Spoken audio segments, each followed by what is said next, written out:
Selamat sitamu lako mentukna sola subungku lasangan napuang Yesus. Berjumpa kembali dalam channel Pantas Dipakilala, karena media ini akan menjadi tempat bagi kita sebagai sarana untuk saling mengingatkan Pantas Dipakilala atau Mesa Sola Mesa.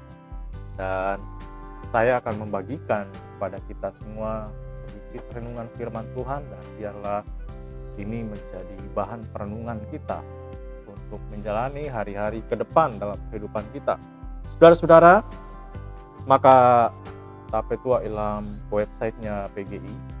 Itu PGI untuk Natal tahun ini kita akan memakai tema yang terambil dari Matius pasal 1 ayat 23. Saya akan bacakan bahwa sesungguhnya anak darah itu akan mengandung dan melahirkan seorang anak laki-laki, dan mereka akan menamakan dia Immanuel, yang berarti Allah menyertai kita. Yang pokok yang menjadi sorotan di sini itu adalah dan mereka akan menamakan dia Immanuel. Nah, saudara, coba baca dalam bahasa Bambang. Kata Immanuel ini cukup menarik, ya. Saya akan baca dalam bahasa Bambang. Katanan nek talinga. Indo anak dahala kibet dalam di dia mes anak muaniane anala disanga Immanuel. Kalim basana buang Allah Ta'ala unduk ya. Buang Allah Ta'ala unduk ya. Nah, saudara, saya percaya bahwa PGI tidak serampangan dalam mengambil tema atau menentukan tema untuk khususnya untuk Natal tahun ini. Kenapa? Karena Natal tahun ini ya memang berbeda dari Natal-Natal sebelumnya. Kenapa? Karena ya mungkin itu berkenaan dengan peristiwa yang kita alami saat ini, ya, corona dan virus yang terus mengancam kehidupan kita.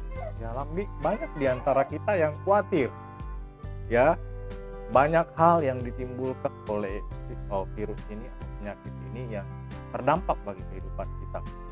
Inilah aku pas sekolah ya, tahun depan sekolah menapa hampir 1 tahun. Terus ya bagi mahasiswa duka ya, mereka hanya melakukan perkuliahan melalui online. Ya bersyukur kita di gereja di otonda ya masih cuma gereja ya, meskipun dengan terbatas. Tapi kita perhatikan gereja-gereja ini di Jakarta ya sama sekali sudah tidak ada yang namanya ibadah. Sudah 9 bulan ibadah hanya dilangsungkan melalui Zoom dan streaming melalui YouTube.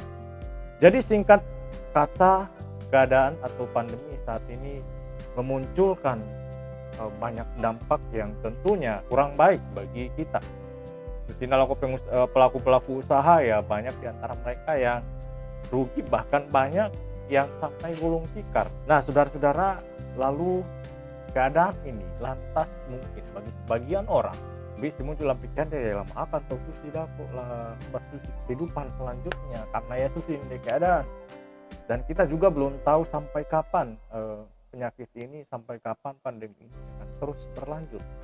Makanya saudara-saudara, mungkin PGI berangkat dari situ, mereka mengambil suatu tema yang saya pikir cukup menarik, yang tentunya ingin mengingatkan kita saudara-saudara bahwa ingat, Allah itu menyertai kita. Allah itu Immanuel. Dalam bahasa Bambang bahwa buang Allah Ta'ala munduk ya. Jadi tentu ini menjadi suatu penghiburan bagi kita saudara, bahwa di tengah keadaan atau di tengah ketidakpastian dunia saat ini, firman Tuhan datang kepada kita. Jangan khawatir. Jangan khawatir dengan keadaan atau apapun yang akan terjadi. Nawalah 1 Petrus pasal 5 ayat 7, serahkanlah segala kekhawatiranmu kepadanya, sebab Ia yang memelihara kamu.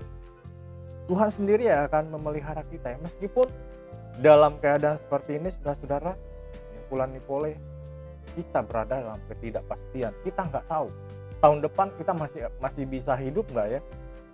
Tahun depan kita masih bisa bertemu satu dengan yang lain enggak ya? Itu semua tanda tanya. Tetapi ingat, firman Tuhan mengatakan, serahkanlah pada Tuhan segala kekhawatiran. Jika kita menjadi takut atau ketika kita menjadi khawatir, apakah itu akan membuat keadaan lantas berubah? Tidak. Bahkan menurut saya kalau misalnya Ki khawatir, Ki justru akan menimbulkan masalah-masalah yang baru dalam kehidupan kita. Saya menyaksikan banyak sekali orang-orang di sekitar kita yang depresi, banyak yang stres karena keadaan sekarang ini. Saya percaya ada rencana Tuhan yang indah yang Ia sediakan di balik semua peristiwa ini. Dan oleh sebab itu, ya kita jangan lihat berapa orang yang meninggal, jangan kita lihat berapa orang yang sakit setiap hari, tetapi lihat bagaimana Tuhan bekerja di balik semua ini. Mungkin itu bisa berpengaruh terhadap kerohanian kita. Ya mungkin selama ini ya kita anggap Tuhan itu tidak ada, atau mungkin ya si paling dikit di batas. Tapi saat ini saatnya Tuhan menyatakan kuasanya. Kita melihat bahwa segala sesuatu ada dalam kendalinya Tuhan. Tidak ada satupun orang atau ahli manapun di dunia ini yang bisa mengatasi keadaan ini. Dan hanya Tuhan yang akan sanggup memulihkan kita. Oleh sebab itu sekali lagi jangan khawatir. Kita memiliki Allah yang Immanuel, kita memiliki Allah yang akan totem untuk kehidupan kita. Ya. Jadi saudara-saudara, ini akan menjadi renungan kita untuk kesempatan hari ini. Sekali lagi serahkan kekhawatiranmu kepada Tuhan. Kita memiliki Allah yang hidup, kita memiliki Allah yang Immanuel. Oke, sekali lagi mari kita fantasi pagi dalam kehidupan ini. Tuhan Yesus